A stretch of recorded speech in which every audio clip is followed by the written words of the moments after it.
Hey guys, Cringy Coca Productions here, and I have video editing block. So yeah, and then I see the Haminations posted a new video. I love Haminations, and y'all should see my face. Please, YouTube, don't delete the comments because of it. Alright, with that said, time to react to his new video. My Pyromaniac Brother by Haminations. Fun fact, I thought it said my problematic brother. I'm like, well, that should be fun. Alright, let's get to the intro.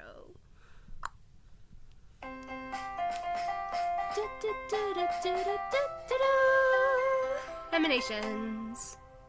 Hi, welcome to Bryson's cooking show. Today we are cooking cereal. First add cereal, then... But Bryson, what if I like pouring the milk first?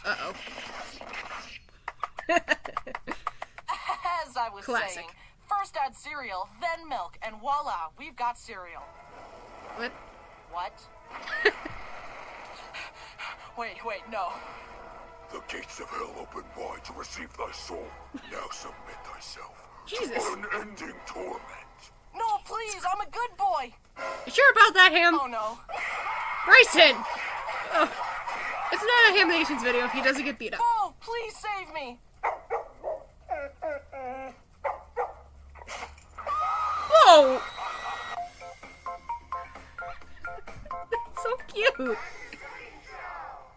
Hi, I'm Bryson, and I once started a grease fire in my house. And believe it or not, this is not the first fire that the Haminations family has endured. Let me start at the beginning. Sounds about right. Now, almost all these stories revolve around one sibling, the Pyromaniac of the family, my oldest brother, Brody. Now, before I decimate my brother's reputation, slander his name permanently, and ensure that he's never allowed within 500 feet of a lighter ever again, let me just preface with this. I love you, Brody. Our journey begins when Brody was 3 years old. I remember it like it was yesterday. Except I wasn't even born yet. My family was visiting our grandparents and uncles, and my Uncle Mark decided to have some bonding time with Brody. It remains a mystery to this day what Uncle Mark was thinking, but he decided to teach Brody how to use a lighter and how to lock doors. Two essential skills for any 3-year-old, Pooping pants, obviously. of course. In one fell swoop, this knowledge transformed Brody from a harmless toddler to a dangerous fire hazard and there's capable of gonna be burning an the house ad. down. Brody put his knowledge to use immediately. He locked himself in Grandma's room, hid under the bed, and started melting the wax under there. The bottom of the bed began to burn, and the wax started melting down onto the carpet. The family smelled the smoke and ran around the house looking for Brody. Oh my God! Okay, it's happening. Everybody stay calm. The Office. What's the procedure?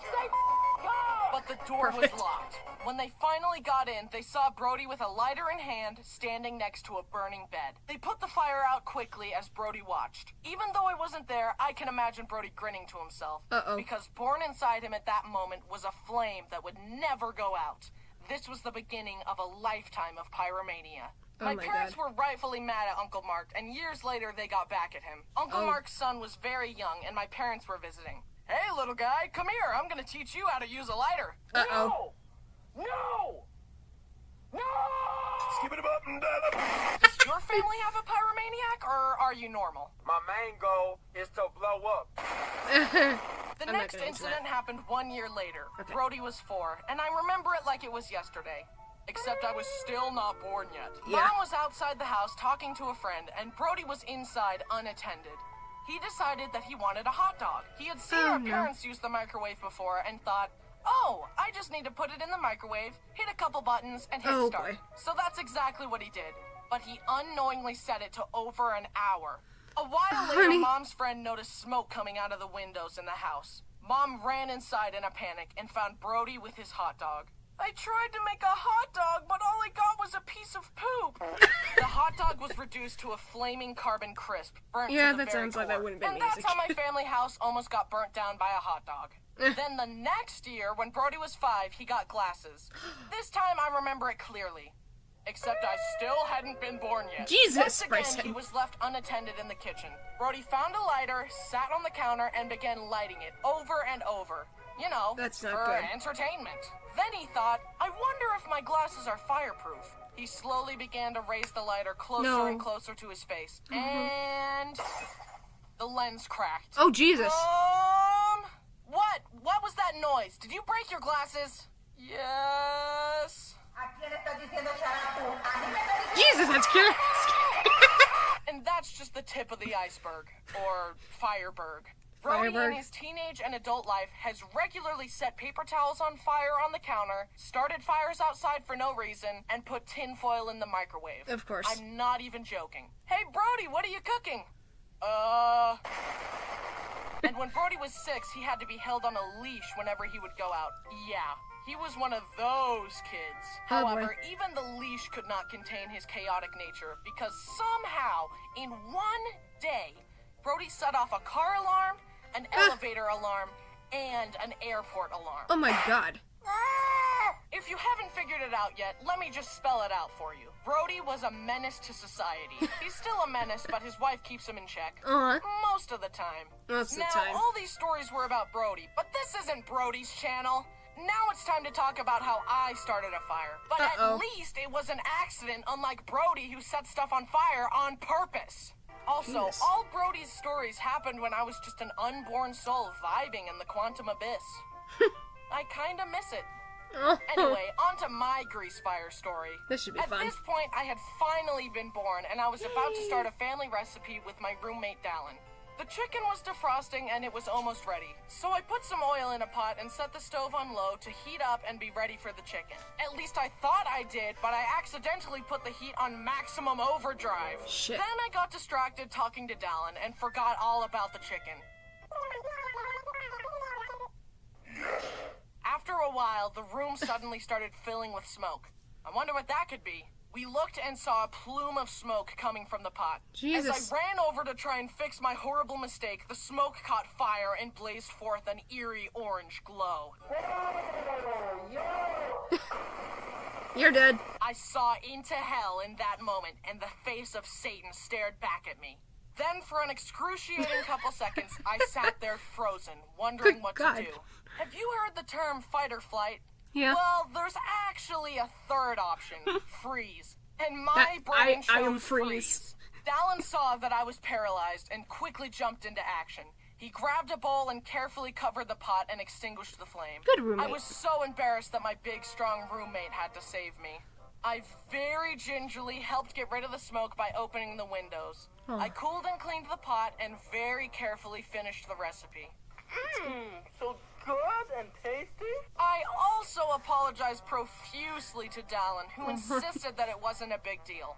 I honestly can't properly explain how embarrassed and ashamed I was. I was just trying to be an adult and make a meal, and I almost burned my house down. But I learned a valuable lesson. The lesson is, have a roommate who's not afraid of fire.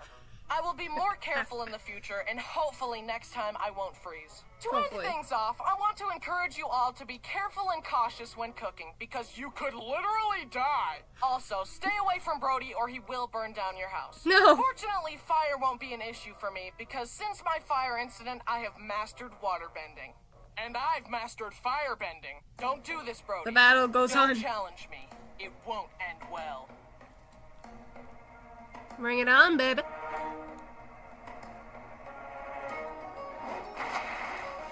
Okay, but that animation is so smooth. Kudos to your team, Bryson.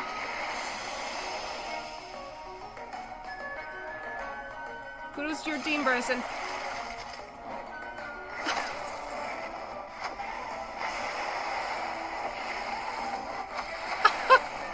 That's so cool.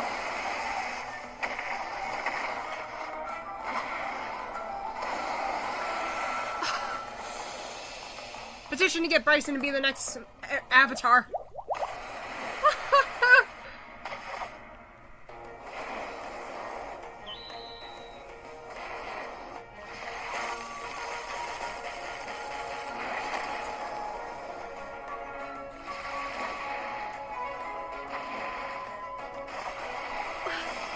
We're not even done yet.